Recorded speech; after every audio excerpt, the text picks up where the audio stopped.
ಈಗ ಚರ್ಚೆ ಮಾಡೋಣ. ನೋಡಿ, 13ನೇ ನಂಬರ್ ಅಂತ ತಗೊಂಡಾಗ ಬಹಳ ಡೇಂಜರ್. ಇಲ್ಲಿ ತನಕ ನಾವು ನೋಡಿರೋದು ಇರಾನ್ ವರ್ಸಸ್ ಇಸ್ರೇಲ್ ವಾರ್ ಆರಂಭ ಆಗಿದ್ದು 13ನೇ ತಾರೀಕು. ಅದೇ ರೀತಿಯಾಗಿ ಇಲ್ಲಿ ತನಕ ಹಲವಾರು ಇನ್ಸಿಡೆಂಟ್ಗಳನ್ನು ನೋಡ್ಬೋದು. ಫ್ಲೈಟ್ ಕ್ರ್ಯಾಶ್ ಆಗಿರೋದಾಗಿರ್ಬೋದು, ಜೊತೆಗೆ ಈ ಒಂದು ಬ್ಲ್ಯಾಕ್ ಫ್ರೈಡೇ ಅಂತ ಆಚರಣೆ ಮಾಡ್ತೀವಿ, ಅದು ಕೂಡ 13ನೇ ತಾರೀಕು ಆಗಿರ್ಬೋದು. ಕ್ರೂಸಿಂಗ್ ಶಿಪ್ ಕ್ರೂಸ್ ಶಿಪ್ ದುರಂತ ಆಗಿದ್ದು 13ನೇ ತಾರೀಕು. ಆ್ಯಂಡ್ ಇಂಥದ್ದು ಬೇಕಾದಷ್ಟಿದ್ದಾವೆ ಇತಿಹಾಸದಲ್ಲಿ. 13ನೇ ತಾರೀಕು ನಡೆದಿರುವಂತಹ ದುರಂತಗಳು 1-2 ಅನ್ನುವಂಗಿದೆ. ಹಾಗಾದರೆ ಈ 13ನೇ ನಂಬರ್ ಸರಿ ಇದೆಯಾ ಅಥವಾ ಸರಿ ಇಲ್ವಾ, ಡೇಂಜರಾ, ಇದ್ರ ಬಗ್ಗೆ ಚರ್ಚೆ ಮಾಡ್ತಾ ಹೋಗೋಣ. ಸರ್, ನಾನು ನಿಮ್ಮನ್ನೇ ಕೇಳ್ತೀನಿ, ಈ 13 ಅನ್ನೋ ನಂಬರ್ ಸಂಖ್ಯಾಶಾಸ್ತ್ರ ಅಂತ ತಗೊಳ್ಳೋದಾದರೆ 4 ಅಂತ ಬರುತ್ತೆ. 4 ಏನನ್ನು ಸೂಚನೆ ಮಾಡುತ್ತೆ? 4 ನಂಬರ್ ಚೆನ್ನಾಗಿದೆಯಾ ಅಥವಾ ಇಲ್ವಾ? ಸೊ ನಾನು 1941 ತೊಗೊಂಡು 25 ತೊಗೊಂಡು ವಾಟ್ ಈಸ್ 4 ಅಂತ ಬರ್ತೀನಿ. ಸೊ 1941 ಟೋಟಲ್ ಮಾಡಿದ್ರೆ ನಮಗೆ 6 ಬರುತ್ತೆ, ವಿಚ್ ಇಸ್ ವೀನಸ್ ಸಂಖ್ಯಾಶಾಸ್ತ್ರದ ಪ್ರಕಾರ. 1969ನಲ್ಲಿಯೂ ಸೇಮ್ ಕ್ಯಾಲೆಂಡರ್ ಇದೆ ಅಂತ ಹೇಳ್ತಾ ಇದ್ದೀನಿ, ಅದನ್ನು ಟೋಟಲ್ ಮಾಡಿದ್ರೆ 7 ಬರ್ತಾ ಇದೆ, ವಿಚ್ ಇಸ್ ಕೇತು ಅಂತ ಹೇಳ್ತೀವಿ. 2025 ಸೇಮ್ ಕ್ಯಾಲೆಂಡ್ರು, ಅದನ್ನು 2025ನ ಟೋಟಲ್ ಮಾಡಿದ್ರೆ 9 ಬರ್ತಾ ಇದೆ. ಸೊ ಅಲ್ಲಿ 6, 7, 9 3 ಡಿಫ್ರೆಂಟ್ ಟೋಟಲಿಂಗ್ ಬರ್ತಾ ಇದೆ. ಮ್ಯಾಥಮೆಟಿಕ್ಸಲ್ಲಿ ಕ್ಯಾಲ್ಕುಲೇಷನ್ ಮಾಡಿದ್ರೆ 2 ಡಿಫ್ರೆಂಟು. ಇವಾಗ ಅಲ್ಲಿ ನಡೆದಿರ್ತಕ್ಕಂಥ ಘಟನೆಗೂ ಸಂಖ್ಯಾಶಾಸ್ತ್ರಕ್ಕೂ ಸಂಬಂಧವಿಲ್ಲ. ಕ್ಯಾಲೆಂಡರ್ ಸೇಮ್ ಇದೆ, ಮ್ಯಾಥಮೆಟಿಕಲ್. ಆವಾಗಲೇ ಹೇಳಿದ್ದೀನಿ 3 ರೂಲ್ 28, 11 ಆ್ಯಂಡ್ 6. ಈಗ ನಾನು ಹೇಳ್ತಾ ಇರ್ತಕ್ಕಂಥದ್ದು, ನೀವು ಕೇಳ್ತಾ ಇರ್ತಕ್ಕಂಥದ್ದು 4. ನ್ಯೂಮರಾಲಜಿಲಿ 1 to 9 ನಂಬರ್ಸು ನಾವು ಎಲ್ಲರಿಗೂ ಗೊತ್ತಿರ್ತಕ್ಕಂಥದ್ದು. 1 ರೆಪ್ರೆಸೆಂಟ್ಸ್ ಸನ್ನು, 2 ರೆಪ್ರೆಸೆಂಟ್ಸ್ ಮೂನ್ ಅಂತ ಬರುತ್ತೆ. ಇಲ್ಲಿ 4 ಅಂತ ಬಂದಾಗ ಅದಕ್ಕೊಂದು ಗ್ರಹ ಕೊಟ್ಟಿದ್ದಾರೆ, ಅದು ಗ್ರಹ ಅಲ್ಲ, ಅದನ್ನು ರಾಹು ಅಂತ ಕರೀತಾರೆ. 4ನೇದಕ್ಕೆ ರಾಹು ಅಂತ ಕರೀತಾರೆ. ಸೀಕ್ವೆನ್ಸ್ ಆಫ್ 4 ಯಾವುದಾದ್ರು ಅಂದರೆ 4ನೇ ತಾರೀಕು 4, 13ನೇ ತಾರೀಕು 1 + 3 4, 22ನೇ ತಾರೀಕು ಕೂಡ 2 + 2 4 ಬರುತ್ತೆ, 31 ಕೂಡ 3 + 1 4 ಬರುತ್ತೆ. ಆದರೆ ಇದ್ರ ಮಧ್ಯದಲ್ಲಿರ್ತಕ್ಕಂಥ ಒಂದು ಭಾಳ ಇಂಪಾರ್ಟೆಂಟ್ ಆಗಿರ್ತಕ್ಕಂಥ ನಂಬರ್ 1 and 3ಗೆ ಕಾಂಬಿನೇಷನ್ ಇರ್ತಕ್ಕಂಥದ್ದು 2 ಗ್ರಹಗಳನ್ನ ಅಲ್ಲಿ ಸೇರಿಸ್ತಾರೆ. ಎನರ್ಜೀಸ್ ಅಂತ ಹೇಳ್ತೀವಿ, ಗ್ರಹಗಳನ್ನ ಸೇರಿಸೋದಲ್ಲ, ಎನರ್ಜೀಸ್. 1 and 3 energy. 1 ಅಂದರೆ ಸನ್ ಎನರ್ಜಿ, 3 ಅಂದರೆ ಜುಪಿಟರ್ ಎನರ್ಜಿ ಸೇರಿಸ್ತಾರೆ. ಅವೆರಡನ್ನೂ ಕೂರಿಸಿದಾಗ ಎರಡನ್ನೂ ಜ್ಞಾನವಾಗಿರ್ತಕ್ಕಂಥದ್ದು ಕೊಲಿಷನ್ ಆದಾಗ ಇಲ್ಯೂಷನ್ ಸೃಷ್ಟಿಯಾಗುತ್ತೆ. ಸೊ 4 ಅನ್ನೋ ನಂಬರು ಇಲ್ಯೂಷನ್ಗೆ ಸಾಂಕೇತಿಕವಾಗಿರ್ತಕ್ಕಂಥದ್ದು. ಅದಕ್ಕೆ ತುಂಬ ಜನ 13 ಇಸ್ ಎ ಡೂಮ್ಸ್ ಡೇ ಅಂತ ಕರೀತಾರೆ. ಡೂಮ್ಸ್ ಡೇ ಅಂದರೆ ಇಲ್ಯೂಷನ್ ಡೇ ಅಂತ ಕರೀತಾರೆ. ನೀವು ಫಾರಿನ್ಗೆ ಹೋದರೆ ನೀವು ಹೋಟೆಲ್ ರೂಮ್ ಬುಕ್ ಮಾಡಬೇಕಾದ್ರೆ 1 to ಎಲ್ಲ ಇರುತ್ತೆ, 13th ರೂಮ್ ಇರಲ್ಲ. ನಾನು ಅದನ್ನ ಹೇಳೋಣ ಅನ್ಕೊಂಡು 13th ಫ್ಲೋರ್ ಇಲ್ಲದೆ ಫ್ಲೋರ್ ಇರಲ್ಲ, 13 ರೂಮ್ ಇರಲ್ಲ, 13 ನಂಬರ್ ಬೆಡ್ ಲಿಫ್ಟ್ ಇರಲ್ಲ. 12 ಆಗಿದ ತಕ್ಷಣ 14 ಇರುತ್ತೆ. Because it creates illusion. ಅದು ನಂಬಿಕೆ ಇರಬೇಕು. ಈಗ ನಂಬಿಕೆಯಿಂದನೇ ಎಲ್ಲ ಹೋಗೋದು ನಂಬಿಕೆಯಿಂದನೇ. We go by belief system. So 13 ಹಿಂದುಗಡೆ ನಡೆದಿರ್ತಕ್ಕಂಥ ಘಟನೆಗಳಲ್ಲಿ ಇಲ್ಯೂಷನ್ ಜಾಸ್ತಿ ಇರೋದ್ರಿಂದ ಯಾವುದು ಹಿಂದೆ ನಮಗೆ ನೆಗೆಟಿವ್ ರಿಪಿಟೇಷನ್ಸ್ ಆಗಿರುತ್ತೋ ಅದನ್ನೆಲ್ಲ ನಾವು ಎಕ್ಸ್ಪೀರಿಯನ್ಸ್ ಮತ್ತು ಎಕ್ಸ್ಪೆರಿಮೆಂಟಿಂದ ತೊಗೊಂಬಂದು ಹಾಕಿದಾಗ we take A common formula. Okay, 13th ನನಗೆ ಬ್ಯಾಡ್ ಆಗಿದೆ, ಮೋಸ್ಟ್ಲಿ 13 ಶುಡ್ ಬಿ ಬ್ಯಾಡ್ ಅಂತ ಒಂದು ಜಸ್ಟಿಫಿಕೇಶನ್ ತೊಗೊಳ್ತೀವಿ. ನಾವೇ ಮೈಂಡ್ಸೆಟ್ ಕ್ರಿಯೇಟ್ ಮಾಡ್ಕೊಳ್ತೀವಿ. ಎಸ್, ಪರ್ಫೆಕ್ಟ್ಲಿ ಹೇಳಿದ್ರಿ. It's A mind set. ಆ ದಿನಾಂಕಗಳಲ್ಲಿ ಹೆಚ್ಚಾಗಿರ್ಬೋದು. ಹಂಗಂದರೆ 6ನೇ ತಾರೀಕೇನೋ ಅವಘಡಗಳು ನಡೆದಿಲ್ವಾ? 6ನೇ ತಾರೀಕು ಎಷ್ಟೋ ಆಕ್ಸಿಡೆಂಟ್ಗಳು ನಡೆದಿದ್ದಾವೆ 13th ಅಂತ. ಬಟ್ ಆದರೆ ಏನಾಗಿದೆ, ನಮ್ಮ ಈ ಭೂಗೋಳದಲ್ಲಿ ಕೆಲವು ಇಮಿಡಿಯೇಟಾಗಿ ವೈರಲ್ ಆಗಿಬಿಡ್ತವೆ. ಇಲ್ಯೂಷನ್ನು ಡಬಲ್ ಇಲ್ಯೂಷನ್ ಆಗಿಬಿಡುತ್ತೆ. 13 ಬ್ಯಾಡ್, ಇವತ್ತು 13ನೇ ತಾರೀಕು ನಾನು ಕೆಲಸ ಮಾಡಲ್ಲ. ಆದರೆ 13ನೇ ತಾರೀಕು ಏನಾದ್ರು ಬಂದರೆ ದುಡ್ಡು ಕೊಡ್ತೀನಿ ಅಂದರೆ ತಗೊಳ್ತಾರಲ್ಲ. 13ನೇ ತಾರೀಕು ಸಾಲ ಕೊಟ್ಟವನು ಬಂದು ಇವತ್ತು ಸಾಲ ಹುಟ್ಟಿದವ್ರದ್ದು ಕತೆ ಏನು? 13ನೇ ತಾರೀಕು ಹುಟ್ಟಿದವರು ಏನು ಪ್ರಾಬ್ಲಮ್ ಇಲ್ಲ, ಫಸ್ಟ್ ಕ್ಲಾಸ್ ಆಗಿರೋರು ಇದ್ದಾರೆ, ಎಷ್ಟೋ ಜನ ಇದ್ದಾರೆ. 13 ಅಂದರೆ ನಾವು 4 ಅಂತ ತೊಗೋಬೇಕು. ಇವಾಗ ಶುಕ್ರ ಅಂದರೆ ಹಾಡು ಹೇಳೋನು ಅಂತ ಹೇಳ್ತಾರೆ. SP ಬಾಲಸುಬ್ರಹ್ಮಣ್ಯ ಅವರು ಹುಟ್ಟಿರ್ತಕ್ಕಂಥದ್ದು ನಂಬರ್ ಟೋಟಲ್ ಮಾಡಿದ್ರೆ 4 ಅವ್ರ ಡೇಟ್. ಸೊ ಅವ್ರು ಸಿಂಗಿಂಗಲ್ಲಿ ಬಂದರು. ಸೊ ಇಲ್ಯೂಷನ್ ಅಂತ ನಾವು ತೊಗೊಂಡಿದ್ದೀವಿ ಹೊರತು ಇಲ್ಯೂಷನ್ ಇಲ್ಲ ಅಲ್ಲಿ. ಬಟ್ ಆದರೆ ಏನಾಗುತ್ತೆ, ಈಗ 13ನೇ ತಾರೀಕು ವಾರ ಸ್ಟಾರ್ಟ್ ಆಯಿತು ಅಂತಂದರೆ ಹಿಂದಿನ ವಾರಗಳೆಲ್ಲ 13ನೇ ತಾರೀಕು ಸ್ಟಾರ್ಟ್ ಆಯಿತಾ? ಇನ್ನು ಮುಂದೆ ನಡೀತಕ್ಕಂಥ ವಾರಗಳೆಲ್ಲ 13ಕ್ಕೆ ಸ್ಟಾರ್ಟ್ ಆಗುತ್ತಾ? ಈ 13 ಅಂತ ಇಟ್ಕೊಂಡಿರೋರೆಲ್ಲ 13ಕ್ಕೆ ಕಾಯ್ತಾ ಇರ್ತಾರೆ. ನಾನು 16 ಅಂತ ಇಟ್ಕೊಂಡಿದ್ರೆ ನಾನು 16ಕ್ಕೆ ಕಾಯ್ತೀನಿ. ನಾನು 16 ಇಟ್ಕೊಂಡಿದ್ದಾಗ 16ಕ್ಕೆ ವಾರ ಆದಾಗ ನಾನು ಹೇಳಿದಂಗೆ ಆಯಿತು. ಅದು ಇಟ್ಸ್ ಎ ಮಿತ್. ಮಿತ್ ಅಲ್ವಾ? 13ಕ್ಕೆ ಆದಾಗೆಲ್ಲ ಈಗ ಅದನ್ನು ನಾವು ಸೆನ್ಸೇಷನ್ ಮಾಡಿದಾಗ ಪಬ್ಲಿಕ್ಕಿಗೆ ಏನಾಗುತ್ತೆ, 13 ಡೇಂಜರ್ ಕಣೋ, 13ಕ್ಕೆ ಸ್ಕೂಲ್ಗೆ ಹೋಗ್ಬೇಡ, 13ನೇ ತಾರೀಕು ನೀನು ಬರ್ತ್ಡೇ ಆಚರಣೆ ಮಾಡ್ಕೋಬೇಡ, 13ನೇ ತಾರೀಕು ನೀನು ಗಾಡಿ ಎತ್ಕೋಬೇಡ, 13ನೇ ತಾರೀಕು ನೀನು ಗಾಡಿ ತೊಗೋಬೇಡ. ಅವತ್ತಿನ ದಿವಸ ವ್ಯವಹಾರಗಳು ನಡೆಯುತ್ತೆ.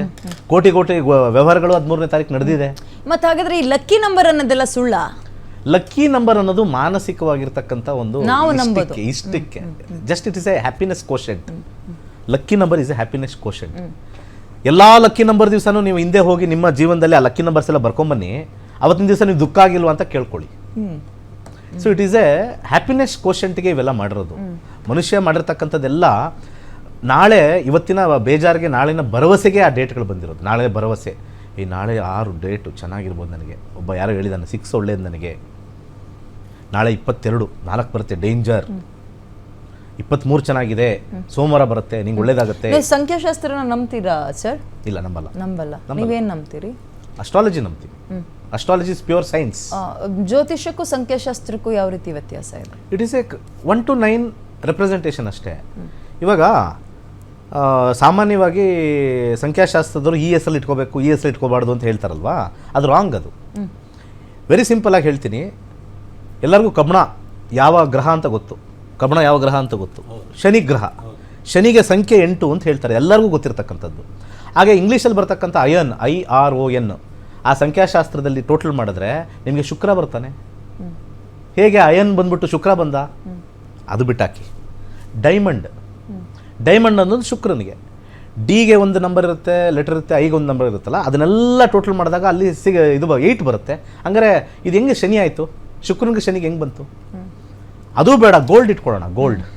ಗೋಲ್ಡ್ಗೆ ಧಾತುಗೆ ಗುರು ಗ್ರಹ ಎಲ್ಲರೂ ಹೇಳೋದು. ಸಂಖ್ಯಾಶಾಸ್ತ್ರ ಪ್ರಕಾರ ನಾನು ಹೇಳ್ತಾ ಇರೋದು, ಅಸ್ಟ್ರಾಲಜಿ ಪ್ರಕಾರ ಅಲ್ಲ. 3 ಗೋಲ್ಡನ್ನು ರೆಪ್ರೆಸೆಂಟ್ ಮಾಡುತ್ತೆ ಅಂತ ಹೇಳ್ತಾರೆ. ಗೋಲ್ಡ್ಗೆ ಗ್ರಹ ಗುರು. ಗೋಲ್ಡ್ನ GOLD, ಜಿಗೆ 3, ಇದಕ್ಕೆ ಓಗೆ 7 ಹಾಕ್ತಾರೆ, ಎಲ್ಲಿಗೆ 3 ಹಾಕ್ತಾರೆ, ಡಿಗೆ 4 ಹಾಕ್ತಾರೆ. ಟೋಟಲ್ ಮಾಡಿ ನೋಡಿ 8 ಬರುತ್ತೆ. ಸಂಖ್ಯಾಶಾಸ್ತ್ರ ಪ್ರಕಾರ ನಿಮಗೆ 8 ಬರುತ್ತೆ. ಮತ್ತು ಗೋಲ್ಡ್ ಶನಿದ ಹೆಂಗೆ ಪ್ರಭಾವ ಬಿತ್ತು? So it is all fake. Numerology is completely fake. ಯಾಕಂದರೆ 9 3 ಸತಿ ತಿಂಗಳಲ್ಲಿ ರಿಪೀಟ್ ಆಗುತ್ತೆ. ರಿಪಿಟೇಷನ್ಸ್ ಜಾಸ್ತಿ ಇರೋದ್ರಿಂದ ನಮಗೆ ಒಂಥರ illusion. 1 to 9 repeats 3 times in a month. ಕರೆಕ್ಟಾ? 3 times repeats 36 times in a year. So 36 ಸತಿ ವರ್ಷದಲ್ಲಿ ಭವಿಷ್ಯವನ್ನ ಕೆಲವರು ನುಡಿದಿದ್ದಾರೆ, ಅದೆಲ್ಲ ಆಗ್ತಾ ಇದೆಯಲ್ಲ, ಅದಕ್ಕೆ ಸಂಬಂಧಪಟ್ಟಂತ ನಿಮ್ಮ ಇಲ್ಲಿ ನ್ಯೂಮರಾಲಜಿ ಪ್ರಕಾರ 1941 ಅಲ್ಲಿ 6 ಬಂದಿದೆಯಲ್ಲ, 1969 ಅಲ್ಲಿ 7 ಬಂದಿದೆ, 2025 9 ಬಂದಿದೆ. ಕೆಲವೊಬ್ರು ಆರ್ಥಿಕ ಬಿಕ್ಕಟ್ಟಾಗುತ್ತೆ, ಭೂಕಂಪ ಆಗುತ್ತೆ, ಯುದ್ಧಗಳಾಗುತ್ತೆ ಅಂತೆಲ್ಲ ಬರ್ದಿಟ್ಟಿದಾರಲ್ಲ, ಅದ್ರ ಬಗ್ಗೆ ನಿಮ್ಮ ಒಪಿನಿಯನ್? ಯಾವ್ದ್ರಲ್ಲಿ ಬರ್ದಿದ್ದಾರೆ? ಮುಂದೆ ಇಂತಹ ಅಲ್ಲಲ್ಲ, ಅವ್ರು ಹೇಳ್ತಾ ಇರೋದು ನ್ಯೂಮರಾಲಜಿ. ಇಲ್ಲ ನ್ಯೂಮರಾಲಜಿ ಇಲ್ಲ, ಹಿಂದೆ ಕಾಲಜ್ಞಾನದಲ್ಲಿ ಕಾಲಜ್ಞಾನ. That is right. ಯಾಕಂದ್ರೆ ಪ್ಲಾನೆಟರಿ ಪೊಸಿಷನ್ಸ್ ಭವಿಷ್ಯ ನೋಡಿದಿರೋದು ಖಂಡಿತ ಬರುತ್ತೆ. ಯಾಕೆಂದ್ರೆ ವೆರಿ ಸಿಂಪಲ್ ಮ್ಯಾಥಮೆಟಿಕ್ಸ್, ಇದೊಂದು ಸೈನ್ಸ್ ಹೇಳ್ತೀನಿ. ಗುರು ಮತ್ತೆ ಶನಿ ಗ್ರಹ ಒಂದೇ ಕಡೆ ಒಂದೇ ರಾಶಿಗೆ ಬರ್ತಕ್ಕಂಥದ್ದು 60 ವರ್ಷಕ್ಕೊಂದ್ಸತಿ. ಅದನ್ನೇ ನಾವು 60 ಸಂವತ್ಸರ ಅಂತ ಹೇಳೋದು. There is a scientific calculation. ಯಾಕೆ 60 ಇಟ್ಕೊಂಡಿದ್ದು ಸಂವತ್ಸರ? ಯಾಕೆ 70 ಇಟ್ಕೋಬಾರ್ದಾಗಿತ್ತು? ಯಾಕೆ 48 ಇಟ್ಕೋಬಾರ್ದು ಸಂವತ್ಸರ? 60 ಸಂವತ್ಸರ ಯಾಕೆ ಇಟ್ಟಿದ್ದೀವಿ ಅಂದರೆ there is a calculation based on planetary intelligence. ಆ ಪ್ಲಾನೆಟರಿ ಇಂಟೆಲಿಜೆನ್ಸ್ ಏನು ಹೇಳುತ್ತೆ ಅಂತಂದರೆ, ಪ್ರತಿ 60 ವರ್ಷಕ್ಕೊಂದು ಸತಿ ಗುರು ಮತ್ತು ಶನಿ ಮೇಷರಾಶಿಲಿ ಬರುತ್ತೆ. ನೀವು ಅದನ್ನು ತೊಗೊಂಡೋಗಿ ನೀವು ಹಿಂದುಗಡೆ ಮೇಷರಾಶಿಗೆ ಶನಿ ಮತ್ತು ಗುರು ಯಾವ ಟೈಮಲ್ಲಿ ಬರುತ್ತೆ ಅಂದರೆ ಎವ್ರಿ 60 years ಒಂದು ಸೈಕಲ್ ಬರ್ತಾನೇ ಇರ್ತಾರೆ, ಅದೇ ಜಾಗಕ್ಕೆ ಬರ್ತಾರೆ. ಇದು ಮ್ಯಾಥಮೆಟಿಕಲ್ ಕ್ಯಾಲ್ಕುಲೇಷನ್. ಸೊ ಆ ಸೈಕಲ್ ಬಂದಾಗ ನಮ್ಮ ಪೂರ್ವಜರು ಹೇಳಿರೋದು 60 ವರ್ಷಕ್ಕೊಂದ್ಸತಿ ಸಂವತ್ಸರ ಬದಲಾಗ್ತದೆ. ನಾನು ಆಗ್ಲೇ ನಿಮ್ಮ ಹತ್ರ ಇನ್ನೊಂದು ಪ್ರಶ್ನೆ ಕೇಳಿದೆ ಸರ್ ಬ್ರೇಕ್ಗಿಂತ ಮುಂಚೆ, ಮುಂದಿನ 6 ತಿಂಗಳು ಹೆಂಗಿದೆ ಹೇಳಿ ಅಂತ. ಅದನ್ನ ಹೇಳೋಣ, ಯಾಕಂದ್ರೆ ಹಾಗೆ ಬಿಡ್ತು ಒಂದ್ ಸ್ವಲ್ಪ. ಮುಂದಿನ 6 ತಿಂಗಳಲ್ಲಿ ಕೂಡ ಈ ಗಲಾಟೆ ಏನು ಸ್ಟಾರ್ಟ್ ಆಯಿತು ಅದು ಸ್ವಲ್ಪ ಮುಂದುವರಿತಾನೇ ಇರುತ್ತೆ.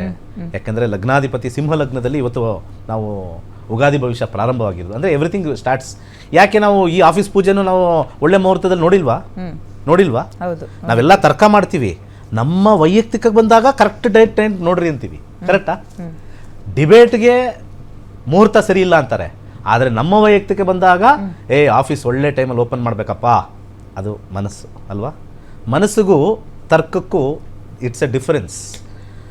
ಈ ಮುಂದಿನ 6 ತಿಂಗಳು ಖಂಡಿತ same will continue at A lesser intensity. ಯಾಕಂದ್ರೆ ಇಂಟೆನ್ಸಿಟಿ ಒಂದು ಸೈಕಲ್ ಅಂತಾರೆ, ಆಯನ ಅಂತ ಕರಿತೀವಿ. ಈಗ ಆಲ್ರೆಡಿ ಪೀಕ್ ಮುಗ್ದೋಗಿದೆ, ಅಂದ್ರೆ ಉತ್ತುಂಗ ಮುಗ್ದೋಗಿದೆ, ಮುಂದೆ ಕಡಿಮೆ ಇರುತ್ತೆ, ಕಮ್ಮಿ ಆಗ್ತಾ ಇರುತ್ತೆ. ಇನ್ನು ಬೇರೆ ಪ್ರಾಬ್ಲಮ್ಗಳು ಸ್ಟಾರ್ಟ್ ಆಗುತ್ತೆ. ಇದೇ ಸಂಖ್ಯಾಶಾಸ್ತ್ರದ ಪ್ರಕಾರ ನಾನು ಕೇಳಿದಾಗ ನೋಡಿ, ಅಂದ್ರೆ ಇದು ಜನರನ್ನ ಕನ್ಫ್ಯೂಷನ್ ಝೋನಿಗೆ ತಳ್ತದೆ. ಇದೇ 6 ತಿಂಗಳು ಇಲ್ಲಿ ತನಕ ನೀವು ನೋಡಿದ್ ಏನೇನು ಅಲ್ಲ, ಮುಂದಿನ 6 ತಿಂಗಳು ಹಬ್ಬ ಇದೆ ನೋಡಿ ಅಂತ ಸಂಖ್ಯಾಶಾಸ್ತ್ರದವರು ಭಯ ಪಡಿಸ್ತಾರೆ. ಜ್ಯೋತಿಷ್ಯ ಶಾಸ್ತ್ರ ಹೇಳುತ್ತೆ ಆಲ್ರೆಡಿ ಇದ್ದಂತಹ ಇನ್ಸಿಡೆಂಟ್ ಎಲ್ಲ ಮುಗ್ದೋಗಿದೆ, ಇನ್ನೂ ಅದರ ತೀವ್ರತೆ ಕಡಿಮೆ ಬರುತ್ತೆ, ಸೇಮ್ ರಿಪೀಟ್ ಆಗಲ್ಲ. ಈಗ ವಾರಗಳಾಯ್ತಲ್ಲ, ನೆಕ್ಸ್ಟ್ ವಾರ ಬರಲ್ಲ. ಜಲಪ್ರಳಯ ಇದೇ ಕುತ್ಕೊಂಡು ಜನ ಜಲಪ್ರಳಯ ಯಾವ್ದನ್ನ ಮಾತಾಡ್ತೀರಾ? ನಂಬೇಕು? ಜ್ಯೋತಿಷ್ಯವನ್ನ ನಂಬೇಕಾ, ಸಂಖ್ಯಾಶಾಸ್ತ್ರ? ಅದಾದ್ಮೇಲೆ ನಂಬಬೇಕು, ಆಗಕ್ಕಿಂತ ಮುಂಚೆ ಯಾಕೆ ನಂಬಬೇಕು? ಅಲ್ಲಲ್ಲ, ಯಾವ್ದನ್ನ ನಂಬೇಕು ಜನ? ಜ್ಯೋತಿಷ್ ಇನ್ಸಿಡೆಂಟ್ಗಳ ಬಗ್ಗೆ ಹೇಳ್ತಾ ಇಲ್ಲ, ಜನ ಜ್ಯೋತಿಷ್ಯವನ್ನ ನಂಬಿಕೆ ನಂಬೇಕಾ? ಅನ್ನೋದು ವೈಯಕ್ತಿಕ. ಆ ನಂಬಿಕೆಗೆ ಎಕ್ಸ್ಪೀರಿಯನ್ಸ್ ಬೇಕು.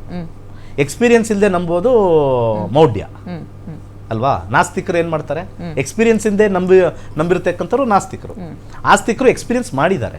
ಎಲ್ಲರೂ ಒಂದೇ ಎಕ್ಸ್ಪೀರಿಯನ್ಸ್ ಮಾಡೋಕ್ಕಾಗಲ್ವಲ್ಲ. My experience is different and your experience different. So experiences ಮೇಲೆ ನಾವು ಮಾತಾಡ್ತಾ ಇದ್ದೀವಿ. ನಿಮಗೆ ನನಗಿಂತ ಜಾಸ್ತಿ ಎಕ್ಸ್ಪೀರಿಯನ್ಸ್ ಇರುತ್ತೆ, ಬಟ್ ನಾನು ನಿಮ್ಗೆ ತೊಗೊಳ್ಬೇಕಾತ ಎಕ್ಸ್ಪೀರಿಯನ್ಸ್ನ, ಬಟ್ ಅದನ್ನ ನಂಬಿದೋ ಬಿಡೋದು ನನ್ನ ವೈಯಕ್ತಿಕ ಅಷ್ಟೇ. ಸೊ ಬಿಲೀಫ್ ಸಿಸ್ಟಮ್ ಇರುತ್ತೆ. ಸೊ ನಮ್ಮ ಭಾರತದಲ್ಲೇ ಜನನ ಆಗಿರ್ತಕ್ಕಂಥ ಈ ಒಂದು ಜ್ಯೋತಿಷ್ಯ ಶಾಸ್ತ್ರ ಅದನ್ನ ಒಂದು ಕರಿಕುಲಮ್ ಆಗಿ ಇಟ್ಟಿದ್ರೆ ನಂಬಿಕೆ ಬಂದಿರೋದೇನೋ ಅಲ್ವಾ? ಈಗ ಎಲ್ಲಾ ಧರ್ಮ ಗ್ರಂಥಗಳು ಇದೆ. ಧರ್ಮದ ಮೇಲೆ ನಾವು ಹೋದ್ರೆ ನಮಗೆ ಏಟ್ ಬೀಳುತ್ತೆ ಅಂತ ಅದ್ರ ಬಗ್ಗೆ ತರ್ಕ ಮಾಡಲ್ಲ. ಭಯದಿಂದ ತರ್ಕ ಇಲ್ಲದೆ ಇರೋದು ಒಂದೇ ಒಂದು ಅಂದ್ರೆ ಅದು ಧರ್ಮ. ಜ್ಯೋತಿಷಕ್ಕೆ ಯಾಕೆ ಭಯ ಇಲ್ಲ ಅಂತಂದ್ರೆ ಯಾರು ಏನೂ ಹೇಳಲ್ಲ. ಧರ್ಮದ ಹೇಳಿದ್ರೆ ಧರ್ಮದ ಏಟ್ ಬೀಳುತ್ತೆ. ಇವತ್ತು ಅದಕ್ಕೆ ನಾವು ಮಾತಾಡಲ್ಲ. ಕ್ಯಾಲೆಂಡರ್ ಬಗ್ಗೆ ಮಾತನಾಡೋಣ ಅಂತ ಹೋದ್ವಿ, ಬಟ್ ಅದು ಜ್ಯೋತಿಷ್ಯ ವರ್ಸಸ್ ಸಂಖ್ಯಾಶಾಸ್ತ್ರ ಆಯಿತು. ಥ್ಯಾಂಕ್ ಯು ಸೋ ಮಚ್ 3 ಜನಕ್ಕೆ ಕಾರ್ಯಕ್ರಮದಲ್ಲಿ ಭಾಗಿಯಾಗಿದ್ದಕ್ಕೆ. ಇದೀಗ 2025 ಮತ್ತು 1941 ಕ್ಯಾಲೆಂಡರ್ ಎರಡು ಸೇಮ್ ಇದೆ. 1941ರಲ್ಲಿ ಬರೀ ದುರಂತಗಳನ್ನೇ ನೋಡಿದ್ವಿ. ಈ ವರ್ಷವೂ ಹಾಗೆ ಮುಂದುವರಿಯುತ್ತಾ ಅಂದರೆ ಇಲ್ಲ, 1969 ಅದ್ರ ಮಧ್ಯದಲ್ಲಿ ಬಂದು ಹೋಗುತ್ತೆ. ಸೇಮ್ ಕ್ಯಾಲೆಂಡರ್ ಇತ್ತು, ಆ ವರ್ಷ ಏನೂ ಆಗಿಲ್ಲ. ಸೊ ತಲೆ ಕೆಡಿಸ್ಕೊಳ್ಬೇಡಿ ಅಂತ ಜ್ಯೋತಿಷ್ಯ ಶಾಸ್ತ್ರ ಹೇಳ್ತಾ ಇದೆ ಅಂತ ಹೇಳ್ತಾ ಕಾರ್ಯಕ್ರಮ ಮುಗಿಸ್ತಾ ಇದ್ದೀನಿ. ನೋಡ್ತಾ ಇರಿ ಗ್ಯಾರಂಟಿ ನ್ಯೂಸ್, ಸುದ್ದಿ ಖಚಿತ, ನ್ಯಾಯ ನಿಶ್ಚಿತ.